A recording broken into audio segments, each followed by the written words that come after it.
Hello everyone, this is Enhander from fearpaintball.net, and today I'm going to talk to you a little bit about the Airgun Designs warp feed system designed for their guns. As you can see, I have it set up here on my AGD EMAG. Let me show you, this is the warp feed right here. Warp feed was designed to bring the hopper off the top of the gun. As you can see, I have my egg mounted on it, and give you a clear line of sight on the top of your gun. It also helps to give you the ability to shoot on both sides of the bunkers without having to switch hands.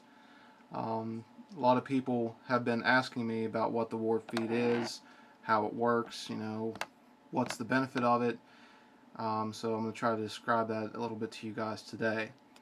Your basic warp feed setup is going to come with, of course, the warp feed itself. Now the warp comes in several different colors. This is a smoke. I believe AGD also offers red, blue, clear, and one other color, purple I think. Does not come with a hopper. You have to, provide the hopper yourself. You get the piece that hooks into the tube and the warp right there, the adapter. You get this black warp hose, and you get the piece that goes into the warp adapter. Now this is not the stock warp adapter that you will get with the warp setup if you buy one. This is a Pro Team warp adapter. I believe it retails anywhere from $15 to $20 because it is all aluminum. It's not plastic. Now the one that you get with the warp feed is plastic. It also is clear, so you can actually see the paintballs going down into the breech. I just chose the Pro Team one. I had it lying around. I bought it a long time ago. It's all aluminum. It matches the rest of the gun because it's black. Now I think what I'm going to do soon here is replace this black hose with hose from a Q-loader, so it would be clear, just to see the balls be able to go up there and make sure there's no jams. So basically what we got here, put the balls in the hopper, turn the hopper on, and the paint is going to go down. Let me show you here. So basically what we got going on, put the paint in the hopper, turn the hopper on. Paint is going to go down into the warp. Now the warp is operated by two discs on the inside here that grab the paint and force feed it up the hose and in. Now standard warp, you have a 9-volt setup, just one 9-volt battery, and that is good for about 12 to 15 balls a second. I was shooting it yesterday on 15 balls a second PSP ramping, and it kept up just fine. So one 9-volt goes in here, and I'll show you guys all this in the internals of the warp here in a little bit. In here, and what you're going to have to do when you first put the paintballs in the hopper, you turn the hopper on, the paintballs are going to go down to here. Well, there's a button on the back of your warp right here that you push to manually force feed those first balls from the hopper around and up into the tube and into the breech. Now once you get all those in there, it'll be loaded and ready to go. Now the warp feed comes with several different settings, and they're all controlled via a control panel back here on the back side of the warp. Now with an electronic marker like the EMAG AGD built a special cord that would plug into the board on the EMAG and run down. There's an input jack on the bottom of the warp back here as well, and it would plug into that. Now what that would do is when you turn the warp on, or when you turn the gun on and you're running the gun in electronic mode, electronic or hybrid for an EMAG, it would register on every trigger pull to tell the warp to spin. Well, of course you have guns like their RT Classic, you have the Tac-One, any kind of gun that had a didn't have an electronic board, but it's still, if you didn't have an electronic board and you still wanted to use the warp, they made something for that as well, and it was called the vibration sensor. The vibration sensor is also set back here on the electronics board of the warp, and what it does is it registers the gun per vibration. So when I run my gun on mechanical only, like I have to at some fields, on every trigger pull, the vibration itself is sent, or the warp senses that vibration due to that sensor and spins. It was really neat.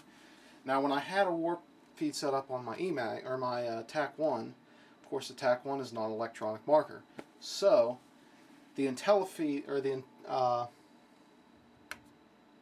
not the IntelliFeed, that's the core that you have to get.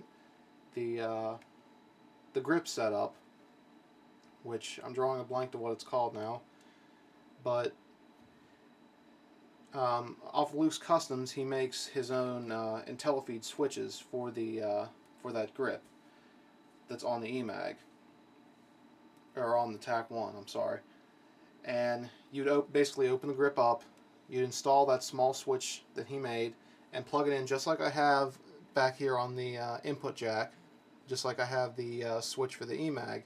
But what that did, the IntelliFrame, that's the name of the switch, or the name of the grip frame on the Tac-One. That switch, or that frame, was designed to have that switch installed in it. And when you install it on the warp and you plug that into the input jack, it would spin on every trigger pull.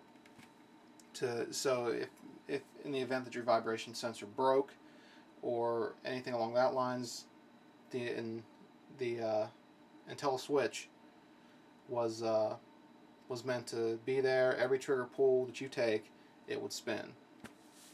Now, having said all that, I'm going to go ahead and open up the back of the warp here. I'll show you what we got going on here. Here's the back side I have of the warp. Now, right here is where the electronics board is. I'll open that up in just a second. This is the EMAG warp right. Well, it would be listed on their website as just a warp or EMAG harness for the warp. They do make a longer version of this if you are a left-hand shooter. The warp is also, as you can see, let me see if I can, on that mounting plate that goes into the drop forward. You see that there? That's what mounts the warp to the gun, and you can mount it either on the right or left-hand side of the gun. And then they do make if you have an EMAG and you're a left-hand shooter, or if you have any kind of a mag actually and you're a left-hand shooter, you can just move this to the left-hand side of the marker, and buy that.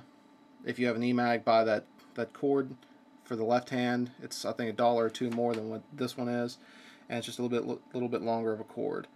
But like I show you here, it's mounted to the gun via that mounting plate, and up here, if you can see, yeah, right there, you can adjust how the warp feed sits on there depending on what hopper that you want to put on here. I've seen a lot of people run ricochet hoppers, halo bees, any kind of those any kind of those. You can just adjust this around to where you want it to be. I'm considering getting a different hopper for it, just because the egg sits so far back when I'm trying to shoot around tight corners and stuff. It's a little hard because the egg's right there in my face. Now, I love the egg hopper. Most of you guys see it in a lot of our videos. It's never broke down on me or anything, so I hadn't had a reason to buy another hopper. But it might have to take a back seat here, and I'll get something new.